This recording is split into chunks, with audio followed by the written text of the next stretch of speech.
Welcome to the third episode of Wisdom of the Willow.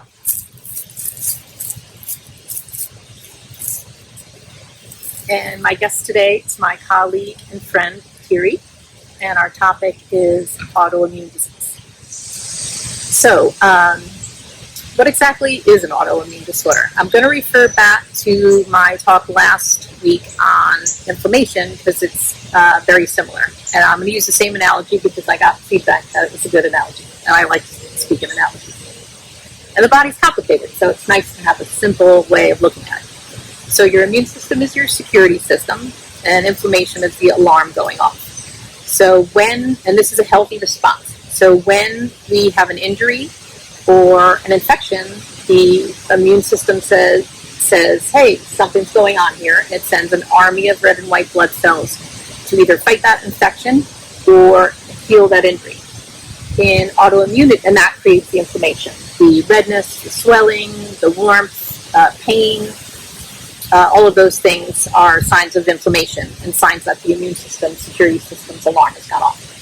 But with autoimmunity, that's chronic inflammation. There is no foreign invader, there's no infection, there's no injury, and your immune system is sending this army of cells, and the body starts to attack itself because there is no infection or injury. And so it's actually our body's healthy system kind of gone awry because it's been triggered by something else. It hasn't received a trigger of infection or injury. And I think we think all of these diseases are different, but they all have the same root cause, and that's that body attacking itself. And with your Hashimoto's, your autoimmune, the body attacks specifically the thyroid.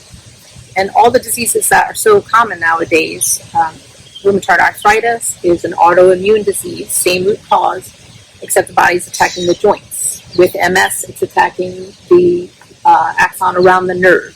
In lupus, it's attacking the tissue. So we kind of view these as all separate diseases, but they all fall under the same category of autoimmune, and they're all a result of this message system being out of whack. So what's causing this? I talked about this in the inflammation talk last week too. Well, there's the willow. Flowing through. We're healing with nature. That's why we love the willow too. It's snowing on us as well. I'm probably the only one in Long Island that can't wait for it to snow. I need to move somewhere where it snows and stuff. Mountains. Yeah. So what's causing this false alarm to go off in the body? Chronic viral infection that the body just can't manage, and that's a big piece of Hashimoto's. And there's more and more research on that, but that's becoming one of the biggest things that they talk about with a lot of these diseases is that there's some sort of virus that originally sets it off. Mm-hmm. And then the body can't fight it, and the body can't shut that false alarm off. Like we talked about in the menopause episode, hormonal imbalance. One thing I didn't mention when we spoke about inflammation that's super important with autoimmunity is an imbalance in your gut health. Yeah. And I'm so happy that's becoming mainstream. That people are like starting to realize that if you don't have a healthy digestive system, you don't have a healthy immune system. And I can attest in my own journey before they found out I had thyroid disease. I was a young child and I was developing all sorts of GI issues. Gastrointestinal issues that they couldn't find a root cause to, so I kind of got clustered into the IBS kind of diagnosis, but it was really debilitating, and then food sensitivities kind of came into play as well, and my mom kind of weaned out almost everything in my diet to try to get me to a place where I was more balanced, and then within probably a year to 2 years of those symptoms, I was finally diagnosed with Hashimoto's, so that gut connection was definitely there for me from the very beginning. Yeah. And 70% of our immune system is stored in our digestive system. So there's no doubt the food you put into your mouth either heals or hurts your body. Yes. Our food choices are extremely, extremely important. If our digestive system isn't working, our immune system isn't working. And also what we talked about in the last week's episode on inflammation, stress is another big trigger of autoimmunity. We have to manage our stress, and that also plays into the thoughts in our head, which are hard to manage some days, and toxins in our environment and toxins in our food. So those are all the things that not only create inflammation, but also can long-term create an autoimmune disease. So, in the spirit of Heather's Healing Kitchen, my gig is food, so we're going to talk about food. So, anti-inflammatory diet is the best way to support healing and health in your body. And I talked more at length about that when it came to inflammation talk, and I'm going to put that up on my website. So I have a list of foods to avoid and foods that heal your body based on the anti-inflammatory diet. But specifically for autoimmunity, there's general consensus amongst functional medicine doctors that the number one thing to avoid is gluten. Yes. Do you notice that with huge? And I think that I had some years that I got a little off track, and then my thyroid I went back into a Hashimoto's flare-up. So when I went to get blood work, I got to that place where I was starting to have more, my gut wasn't responding to gluten like it had. So I was kind of like, well, maybe I've overcome the sensitivity, and life was busy, and I was eating more food on the go, and I wasn't as conscious about my eating. This is around the time that Heather came into my life, actually. And so as I was in that out of balance state, I was having a lot more myofascial pain, and I was definitely flaring up, and I went and had my blood work done, and sure enough, I was in a huge flare-up, and I had to have medication readjusted, and I had been really level for a while, but then I got off track with my diet. And so really eliminating gluten over the last several years again and getting my diet back on track and cleaned up has made the world of difference for me.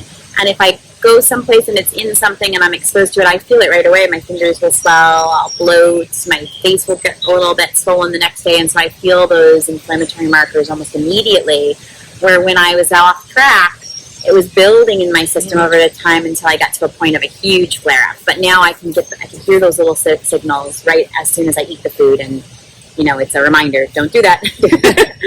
I talked about that last week with Stacy. That I was in New Jersey and we were at a delicious bagel store, and I did choose the bagel, and my body gave me a very quick message to please don't do that again. And it's hard. We're not saying that it's not challenging, but the more you create healthy balance, your body will help you out. So you may get off track a little bit because the pizza is so hard to resist, but your body will quickly send you a message of that we don't want that, we can't function with that. And so that kind of, your body starts to support you. So it's not this constant cognitive fight, I can't eat the pizza, I can't eat the pizza. People in my life always say, oh, you're so disciplined, but I'm really not that disciplined. To me, it looks like a plate of inflammation. So I just don't eat it because I associate the food with how I feel.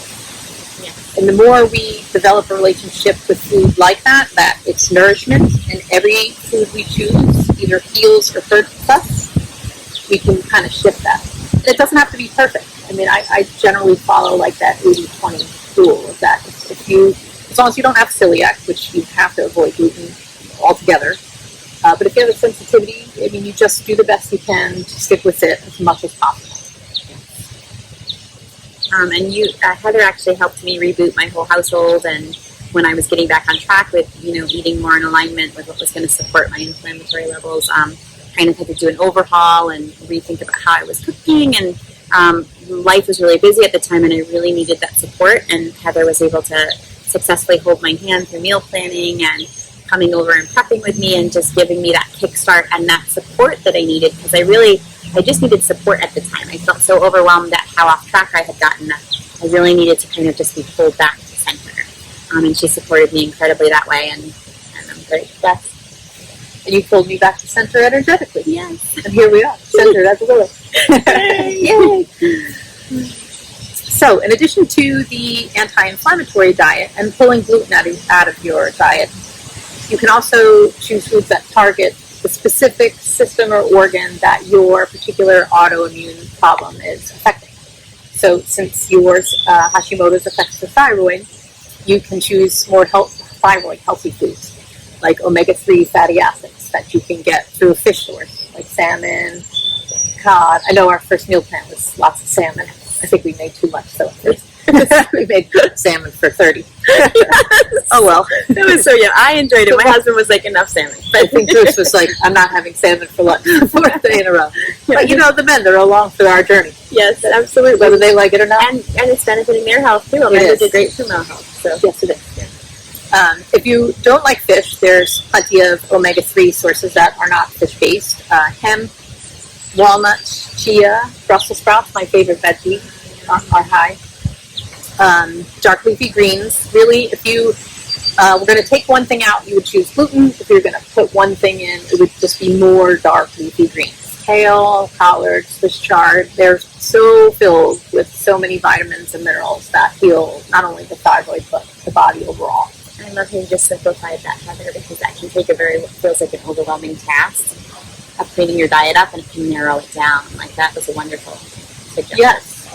I think people get overwhelmed, and I've talked in the past about coming from a place of restriction. That's really hard to do. Like, I can't eat this, I can't eat this, I can't eat that.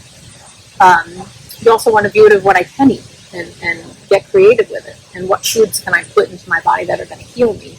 That's a much more positive, energetic relationship with food, I think, than restricting. So I like to take that approach. And also for the thyroid, which is based on the lunch I'm going to serve Kiri, Brazil nuts, high in selenium. So the meal I've prepared for Kateri and the recipe will go up on the website is going to be zucchini noodles with a Brazil nut, walnut, Swiss chard pesto. So I'm going to pause for a minute and we'll be back, and then we will show and share our delicious lunch with you. We're back. And we are having a thyroid healthy meal. We're having zucchini noodles with a Swiss chard and Brazil nut and walnut pesto with nutritional yeast. So you can use zucchini instead of a wheat pasta. I know that you like to use the lentil. Yep, we do lentil at our house because my kids, sometimes the texture of the noodles don't taste as much like pasta. So to try to give them more of that pasta taste, we do a lentil-based, red lentil-based pasta. And there's a good one that Stop and Shop puts out, and also Trader Joe's. Nice. And if you do like the texture of the zucchini noodles, I have this really cool zoodler because I like kitchen gadgets. But you can get a little small handheld one that makes the noodles. And it looks like noodles. Yep. And they also sell them already ready to go if you're on the go. I've seen them packaged ready as noodles. And to be thyroid healthy, I chose the Brazil nuts and the walnuts. The selenium is a micronutrient in the nut, is what makes it thyroid healthy. Absolutely. Yeah. And usually pesto is made with pine nuts, but you can make it with walnuts, Brazil nuts, and if you have anyone in your family with a nut allergy, you could do it with pumpkin seeds.